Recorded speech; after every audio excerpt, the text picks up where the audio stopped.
Olá, meus queridos irmãos, a graça e a paz do Senhor Jesus seja com todos. Nós estamos aqui mais uma vez transmitindo essa mensagem do Senhor através deste vídeo gravado, naturalmente com o nosso coração aqui cheio de saudades, cheio de vontade de estar reunido com os irmãos novamente, mas ainda em circunstâncias preocupantes como essa que nós estamos vivendo, se faz necessário ainda nosso isolamento, mas em momento algum deixando de confiar nos cuidados, na direção de Deus, em momento algum deixando de crer que Deus está no controle de toda e qualquer circunstância, por mais difícil e terrível que nos pareça ser. Está chegando aí o Dia das Mães, né? Esse domingo, e muitas famílias têm sofrido bastante com esse isolamento social. Nós, como igreja, temos um papel fundamental nesse mundo, que é de não cessar as nossas orações, deixar de colocar na presença de Deus todo esse cenário que nós estamos vivendo atualmente. É algo que nós não podemos, em momento algum, devemos prosseguir, avançar, crendo que Deus há de suprir todas as nossas necessidades, há de nos abençoar nesses momentos. E nessa ocasião eu gostaria de mais uma vez compartilhar a palavra de Deus com todos que estão acompanhando aqui este vídeo. Gostaria de deixar aqui mais uma meditação no livro de Atos dos Apóstolos. Nós iniciamos as exposições presencialmente na nossa igreja, a Congregação Batista da Vila Atlântida, em Montes Claros, e decidimos, através desses vídeos, da gravação, essas mensagens, prosseguir na exposição deste livro, que traz uma mensagem muito importante sobre ser igreja. E, sem dúvida nenhuma, nós nos deparamos em contextos como o de Atos dos Apóstolos, neste processo de formação da igreja, que em muitos momentos a igreja ela sofreu adversidades, circunstâncias que colocaram a fé e a coragem à prova. E em todo tempo a fidelidade do povo de Deus fez com que o Senhor voltasse os seus olhos para ela e estendesse a sua mão para trazer livramento, para fortalecê-los. E eu não tenho dúvidas de que nesses dias que nós estamos vivendo, o mesmo Deus que atuou na vida da sua igreja no passado atua ainda hoje sobre a vida dela. Ainda nesses dias, é preciso crer que Deus ele está olhando por cada um de nós e tem sondado os nossos corações. Sua mão permanece estendida para todo aquele que em seu coração anseia por permanecer fiel a Ele. Amém? Na última mensagem nós meditamos no capítulo 3 de Atos dos Apóstolos. Nós lemos do verso 1 até o verso 20 e hoje nós vamos estar meditando a partir do verso 21 do capítulo 3 e nós vamos estar lendo até o capítulo 4, verso 22. E se Deus assim nos permitir, teremos uma nova mensagem, um outro vídeo com a continuação deste capítulo 4. Mas se você estiver com a sua Bíblia aí, onde você estiver assistindo esse vídeo, pegue a sua Bíblia, seja no seu celular, no aplicativo, ou se você tiver uma Bíblia próxima a você aí, esteja abrindo a sua Bíblia em Atos capítulo 3, no verso 21 até o verso 22 do capítulo 4. Amém? Diz assim a palavra de Deus: é necessário que o céu o receba até o tempo da restauração de todas as coisas, sobre as quais Deus falou pela boca dos seus santos profetas, desde o princípio. Pois Moisés disse: o Senhor, o vosso Deus, levantará dentre vossos irmãos um profeta semelhante a mim, e a ele ouvireis em tudo o que vos disser. E acontecerá que toda pessoa que não ouvir esse profeta será exterminada dentre o povo. e todos os profetas que falaram desde Samuel e os que o sucederam também anunciaram esses dias. Vós sois os filhos dos profetas e da aliança que Deus fez com vossos pais, dizendo a Abraão: por meio da tua descendência, todas as famílias da terra serão abençoadas. Deus ressuscitou o seu servo e enviou a vós, primeiramente, para que vos abençoasse, desviando cada um de vós das vossas maldades. Nós vamos fazer uma pausa aqui na leitura e vamos analisar aqui o que esse trecho ele nos diz, em como ele se apresenta dentro de um contexto mais amplo, um contexto maior. Nós analisamos no início do capítulo 3 até o verso 20 que Pedro e João eles foram até o templo para um momento de reunião com alguns outros homens que estavam ali também presentes, e naquela circunstância ocorreu um milagre. Havia um homem mendigo, aleijado, sentado à porta do templo pedindo esmolas, e Pedro e Tiago, chegando até ali, eles pediram, então aquele rapaz ou aquele senhor, né, nós não sabemos a idade dele, estava ali vendo Pedro e João chegando no templo, ele pediu então esmola. Pedro se voltou para aquele homem e disse, né, olhe bem nos meus olhos. E aquele homem, fixando o olhar em Pedro, esperando que ele pudesse tirar dali algum dinheiro e desse a ele, ele disse: olha, eu não tenho prata nem ouro, mas o que eu tenho eu te dou. Levanta e anda. Naquela circunstância, eles estenderam a mão para aquele homem se colocou de pé, imediatamente suas pernas, seus tornozelos e joelhos se firmaram, e como num salto ele se colocou de pé. Ele entrou no templo junto com Pedro e João, saltando e cantando louvores a Deus. E todos ali, né, se surpreenderam ao ver aquela cena daquele homem sendo curado por Pedro. Aquele momento criou um grande alvoroço no meio daqueles homens. Eles viram Pedro e acreditavam que Pedro tivesse realmente manifestado algum tipo de poder, né, para curar aquele homem. Imediatamente Pedro ele inicia um discurso que começa no verso 12 do capítulo 3 até o final, no verso 20. E nesse discurso, imediatamente, ele tira o foco de si mesmo e transfere para a pessoa de Jesus Cristo. Isso é algo importante feito por Pedro, porque Pedro ele tira de si o foco. Ele reafirma que o centro do seu ministério, a razão pelo qual ele exercia esse ministério, era Jesus. Jesus era a única razão, o único motivo pelo qual ele estaria ali pregando a mensagem, pregando o evangelho, cumprindo o chamado que o próprio Jesus havia lhe feito.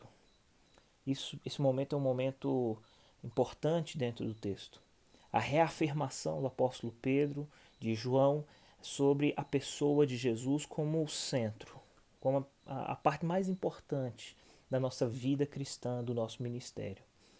Ele mostra ali, diante daqueles homens, que esse Jesus, que outrora havia sido condenado por eles mesmos a ser morto, crucificado, tratado como o pior dos criminosos, esse mesmo Jesus era quem havia manifestado poder para curar aquele homem. Imagino que naquele momento uma grande preocupação tenha realmente invadido o coração daqueles homens, tendo percebido que aquele Jesus que eles haviam desprezado, rejeitado e crucificado, ele havia ressuscitado, estava vivo e estava manifestando poder até aqueles dias, ao ponto de curar a vida de um aleijado. Pedro imediatamente se preocupa em transmitir àqueles homens uma injeção de consolo. Ele diz: olha, esse mesmo Jesus que vocês crucificaram, que vocês mataram, esse mesmo Jesus porque vocês rejeitaram e o trataram como o pior dos criminosos, a ponto de matá-lo pregando-o no madeiro. Ele está não somente curando enfermidades físicas, mas também está disposto a curar a enfermidade da alma de vocês.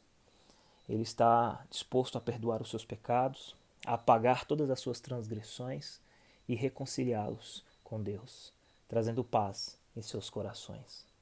Ele vai dizer no verso 19: Arrependei-vos, pois, e convertei-vos, para que os vossos pecados sejam apagados. Imagino que um raio de esperança tenha brilhado sobre os corações daqueles homens. E Pedro prossegue dentro dessa mensagem. E é justamente dentro do trecho que nós acabamos de ler. O que Pedro discorre ainda dentro desse mesmo discurso, esse trecho que nós lemos aqui ainda faz parte desse discurso que Pedro havia iniciado lá atrás. Ele mostra que Deus, no passado, traçou um plano perfeito para que tudo isso acontecesse. E que Deus, ele cumpriu este plano perfeito que ele havia traçado na eternidade ao longo da história de maneira soberana.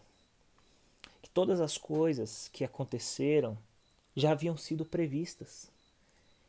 Tudo o que havia acontecido sob a pessoa de Jesus, tudo o que havia acontecido com aqueles homens, o desprezo, a rejeição, a condenação que teria recaído sobre os ombros de Cristo, tudo aquilo havia sido planejado por Deus desde o passado. E Deus não havia somente planejado a morte do seu filho Jesus, a crucificação, a rejeição por parte daqueles homens, como também a salvação de todo aquele que cresce no nome de Jesus. Tudo estava traçado dentro de um plano soberano e perfeito, e que Deus cumpriu da maneira como melhor lhe agradava. Esse trecho que nós lemos aqui, há presente nele algumas citações de Pedro no que diz respeito ao Antigo Testamento, aqui referidas como as Escrituras. Ele vai citar trechos do Pentateuco. Ele vai dizer palavras aqui ditas por Moisés no passado, que já prediziam a vinda de um profeta, mas não qualquer tipo de profeta. Não como os profetas que vieram no passado, no Antigo Testamento, que estão registrados na história, mas o profeta. Se referindo aqui à pessoa de Jesus, no Messias. Ele vai dizer no verso 22: Pois Moisés disse: O Senhor vosso Deus levantará dentre os vossos irmãos um profeta semelhante a mim, a ele ouvireis em tudo o que vos disser. E acontecerá que toda pessoa que não ouvir esse profeta será exterminada dentre o povo. E todos os profetas que falaram desde Samuel e os que o sucederam também anunciaram esses dias. Não somente Moisés, como Samuel e como tantos outros profetas haviam profetizado a respeito desse profeta especificamente, que viria. E o texto é bem enfático em dizer, né? Moisés, ele diz que no verso 23, e acontecerá que toda pessoa que não ouvir esse profeta será exterminada dentre o povo. Ou seja, Moisés, desde o passado, já além de predizer a vinda do Messias, ele já dizia que não haveria salvação em nenhum outro lugar. Nenhuma outra pessoa poderia trazer salvação senão este profeta. Qualquer outra pessoa que não desse ouvidos às suas palavras, que não se atentassem ao seu ensino, à sua instrução, que rejeitasse as suas palavras, seria exterminado dentre o povo. Essa é uma profecia que Moisés havia feito lá atrás. E não somente ele, mas Samuel e tantos outros profetas, mostrando o cuidado de Deus de não somente traçar um plano perfeito, mas garantir que tudo o que aconteceu ao longo da história se submetesse à sua soberana vontade.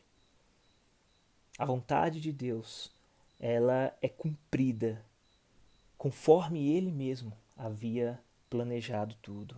Veja só isso. Este é o pano de fundo dos acontecimentos que viriam a suceder a partir de agora em diante no texto. Esse é o pano de fundo, a parte final do discurso de Pedro ali no templo perante aqueles homens que haviam contemplado a cura de um aleijado. Pedro tira de si o foco e transmite para Cristo como centro e a razão do seu ministério. A salvação operada por Jesus deve ser o centro e a razão do nosso ministério.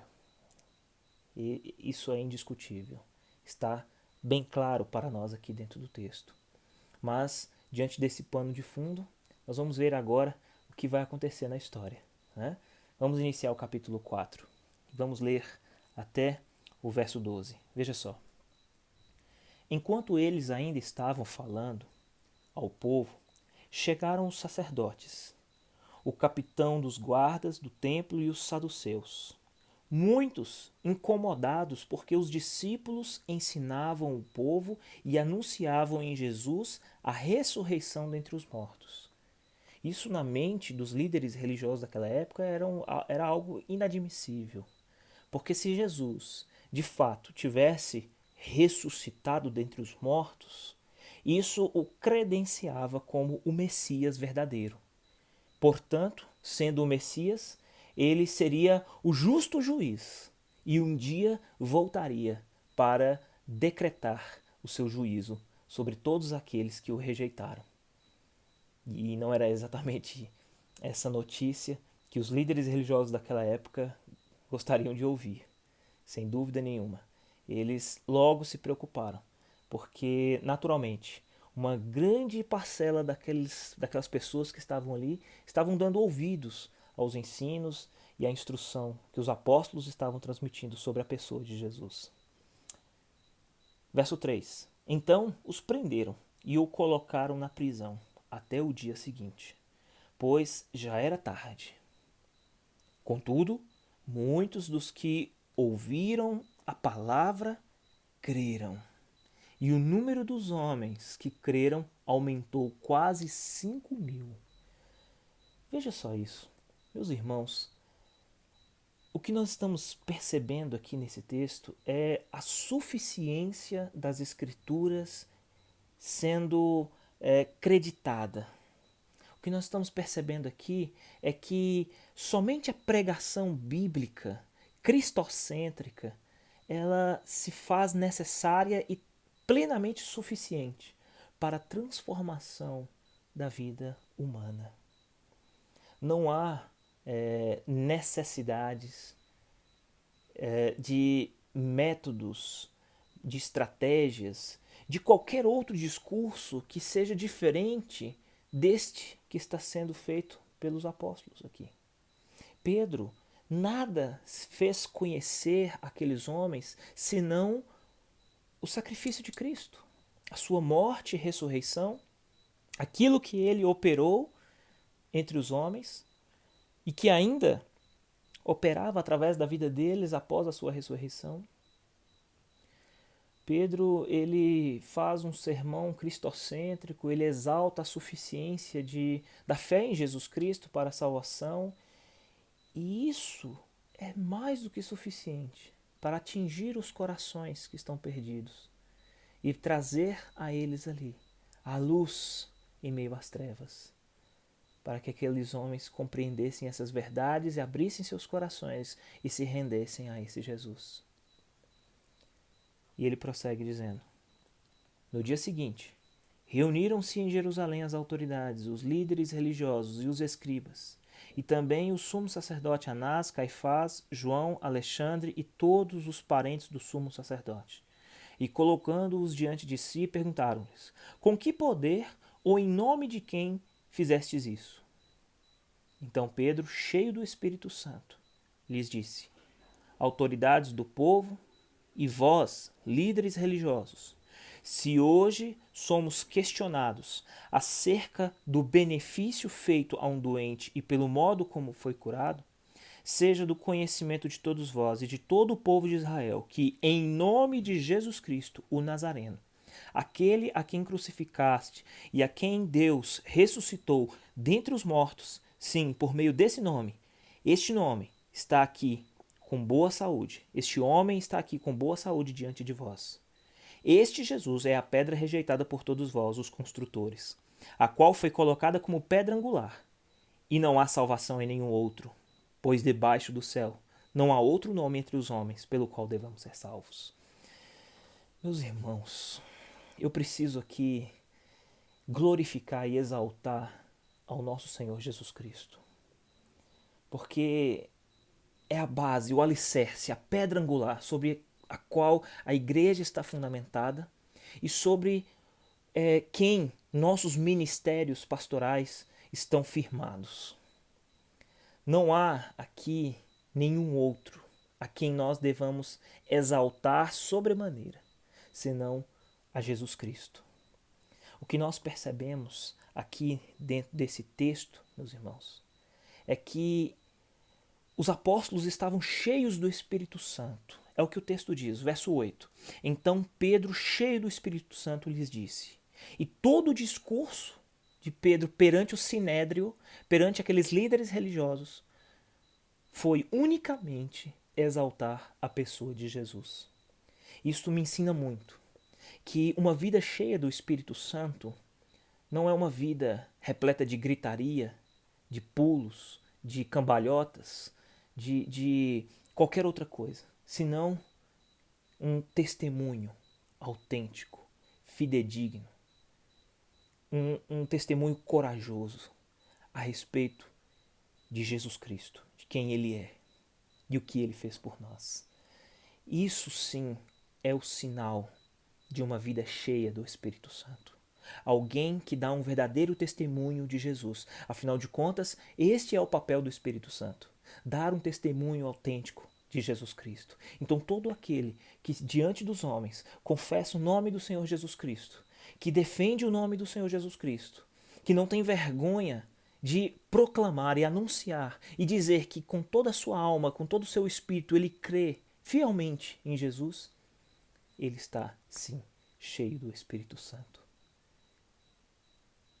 Pedro, por estar cheio do Espírito Santo, foi compelido a testemunhar diante daqueles homens que aquele Jesus que havia sido rejeitado, que havia sido desprezado, cuja morte foi manipulada por aqueles homens, para que ele pudesse ser contado entre os piores dos criminosos, ultrajado, humilhado. E esse mesmo Jesus é a pedra angular da igreja. E é sobre esta pedra que a igreja do Senhor e que o ministério dos apóstolos estavam fundamentados.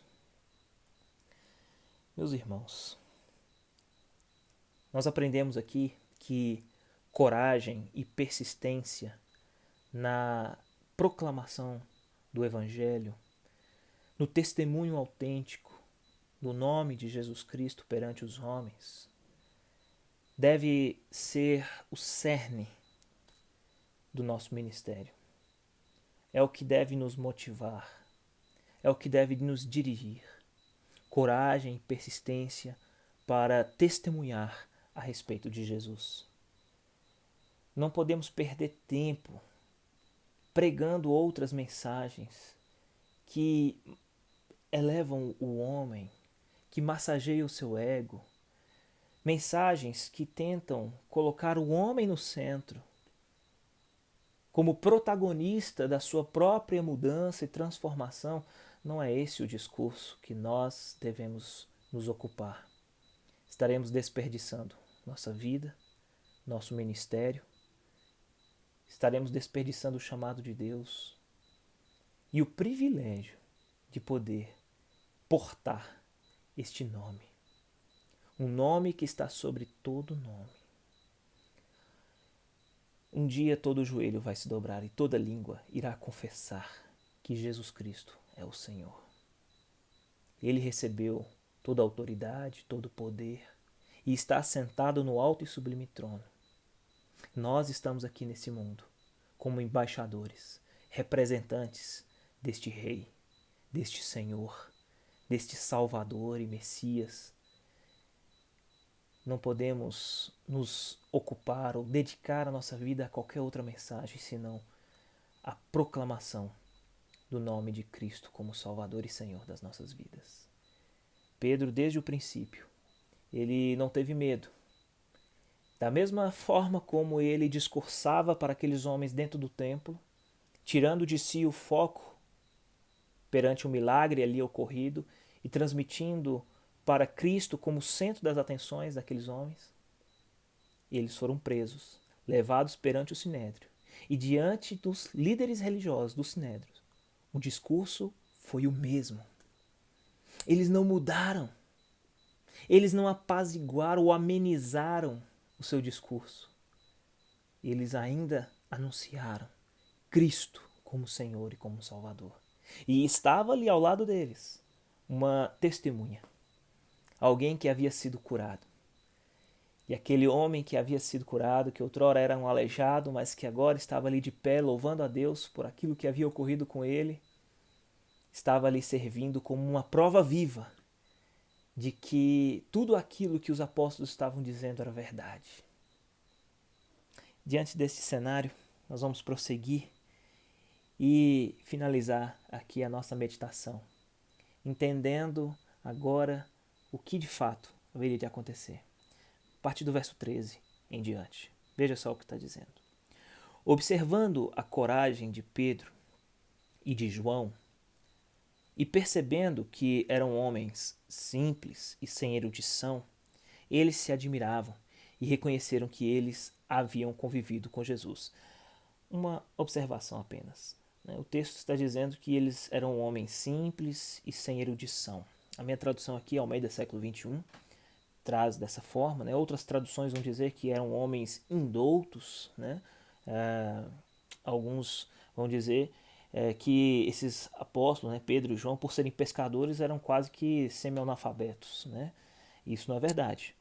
Aqui a expressão indoutos ou simples, sem erudição, significa que Pedro e João eles só não haviam frequentado uma escola rabínica.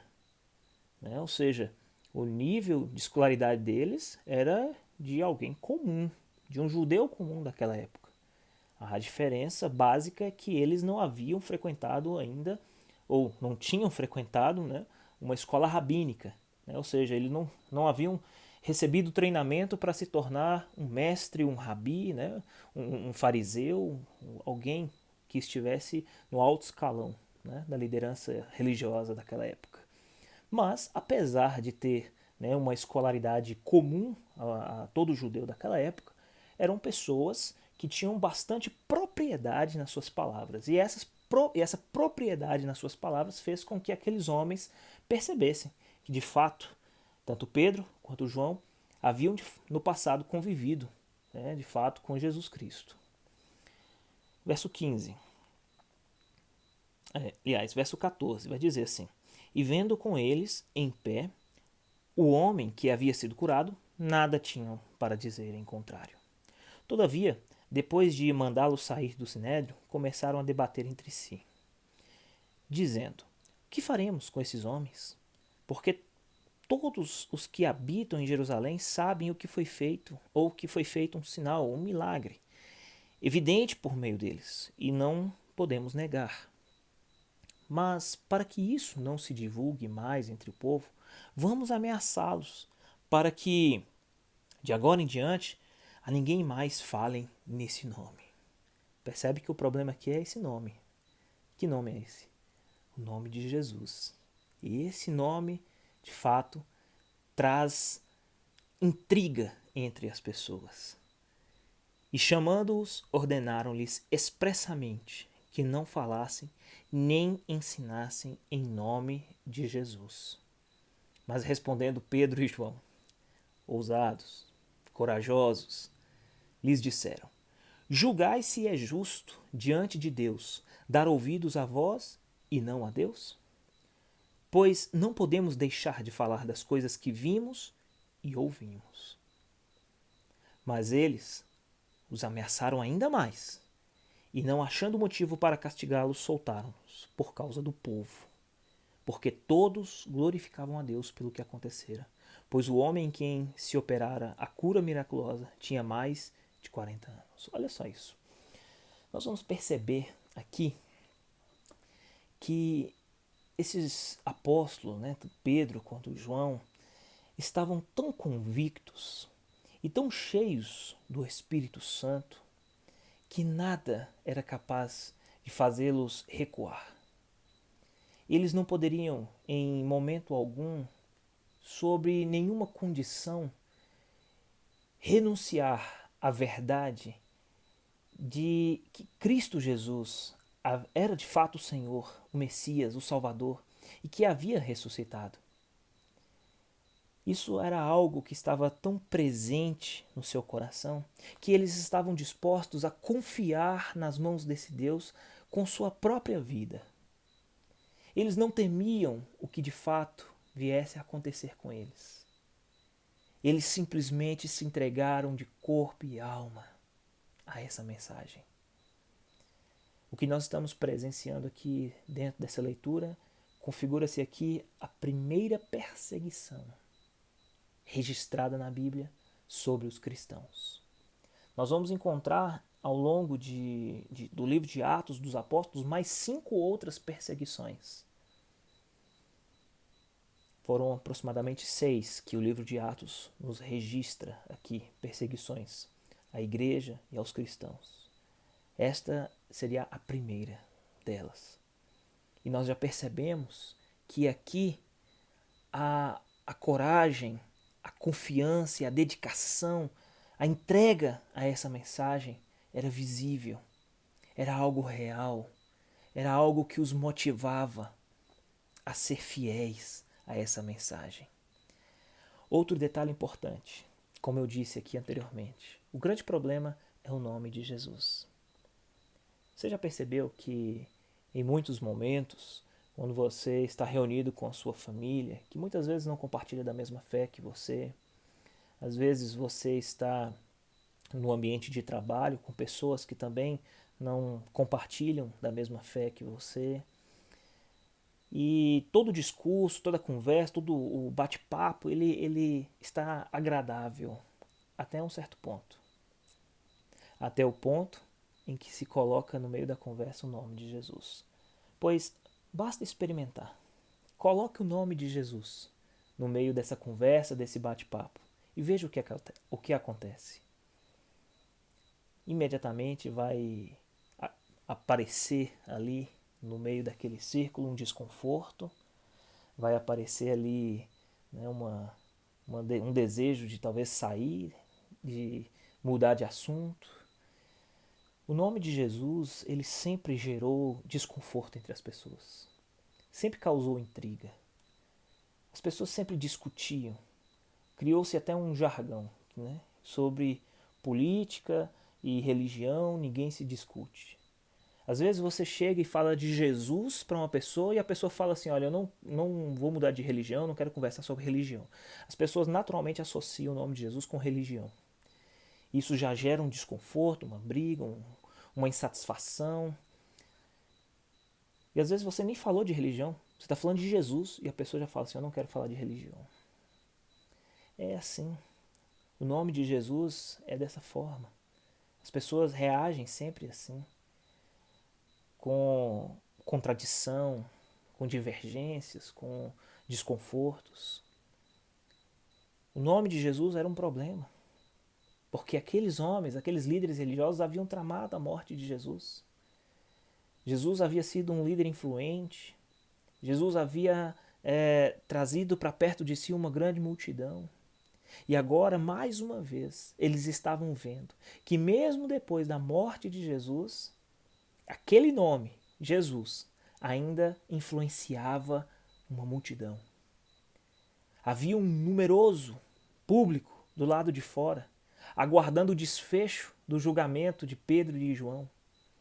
E aqueles líderes religiosos, sem nenhuma carta na manga, sem nenhuma razão para castigar ou condená-los, estavam preocupados, porque aquela multidão lhes causava medo, pavor. Estavam do lado de fora e eles tinham ali a presença de um homem que havia sido curado verdadeiramente. Qual foi a ameaça que aqueles líderes religiosos fizeram a Pedro e a João?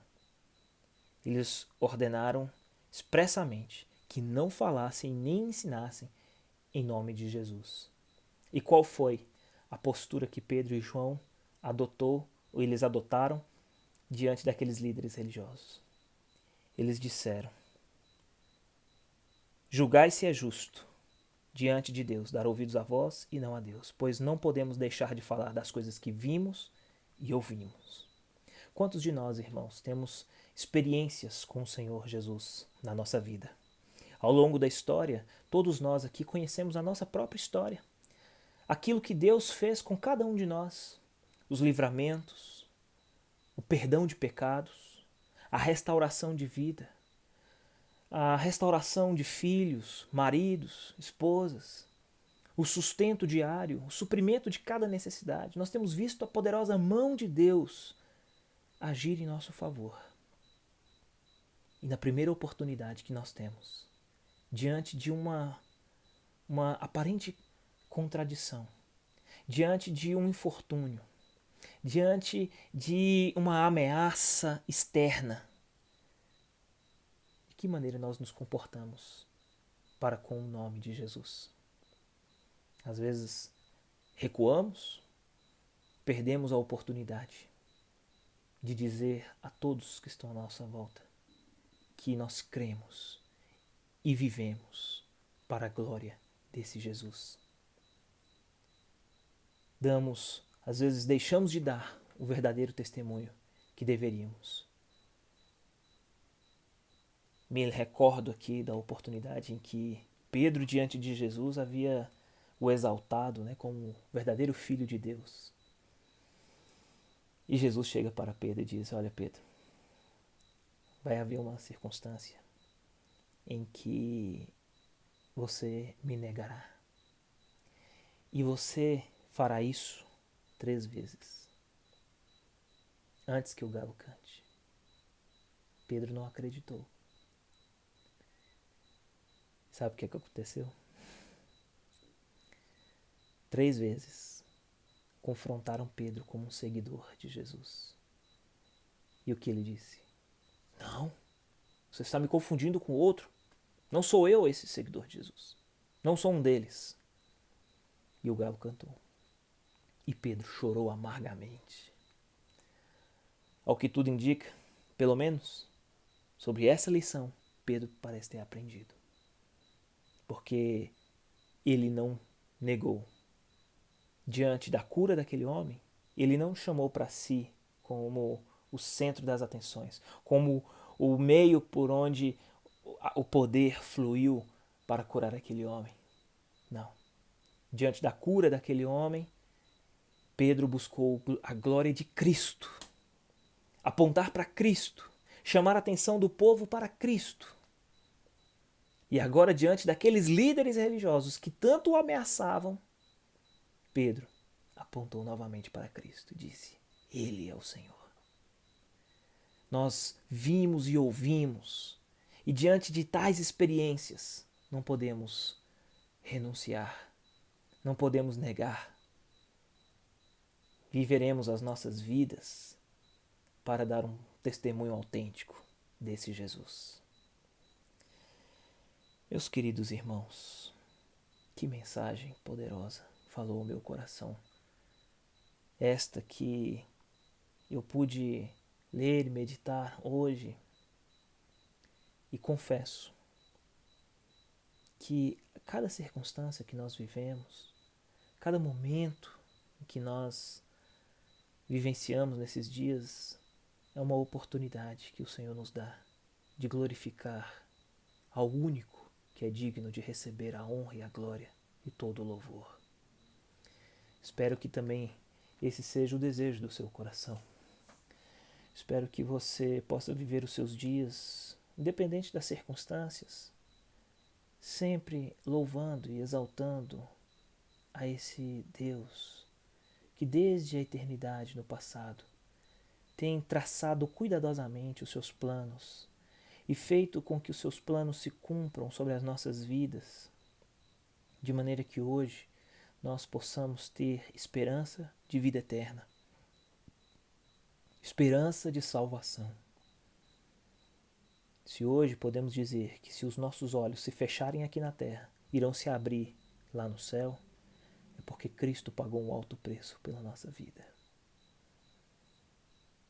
E diante deste entendimento, meus queridos irmãos, não podemos viver os nossos dias sem testemunhar ao mundo lá fora que esse Jesus, ele está vivo e ele deseja salvar cada um de nós.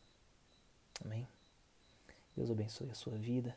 Nós vamos orar pedindo ao Senhor que nos fortaleça e que esse testemunho autêntico da pessoa de Jesus nunca se aparte dos nossos lábios. A verdadeira demonstração de estar cheio do Espírito Santo é sempre estar disposto a dar um testemunho autêntico que Jesus é o Rei, Ele é o Senhor e o Salvador da nossa vida. Amém. Senhor Deus, Pai, nós oramos nesse instante e pedimos ao Senhor, Pai, que o Senhor vá de encontro a todos os que estão assistindo a este vídeo. Que o Senhor os abençoe, os fortaleça, sustente. Que o Senhor guie os passos de todo o teu povo, ó Pai. E a cada momento, a cada oportunidade, ó Deus, possamos viver para a sua glória. Possamos sempre dizer ao mundo, ó Pai, que há esperança em Jesus. Que o Jesus é o único que pode salvar. Que Jesus, ó Deus, é o único caminho que nos leva de volta ao Senhor. Não existe outro nome dado entre os homens pelo qual nós devemos ser salvos. Porque dele, por ele e para ele são todas as coisas. Glória, pois, a ele eternamente. Que o Senhor possa alcançar corações que estão perdidos. Que o nome do Senhor Jesus Cristo seja, ó Pai, apresentado a todos os que estão nas trevas, para que a luz que emana da Tua palavra brilhe sobre eles e os conduza pelo caminho eterno. Nós oramos, ó Pai, pedindo que Suas mãos permaneçam estendidas sobre nós, Teu povo, que os nossos corações permaneçam entregues em Suas mãos. Em nome de Jesus. Amém. Amém. Que Deus abençoe a sua vida, meu querido irmão.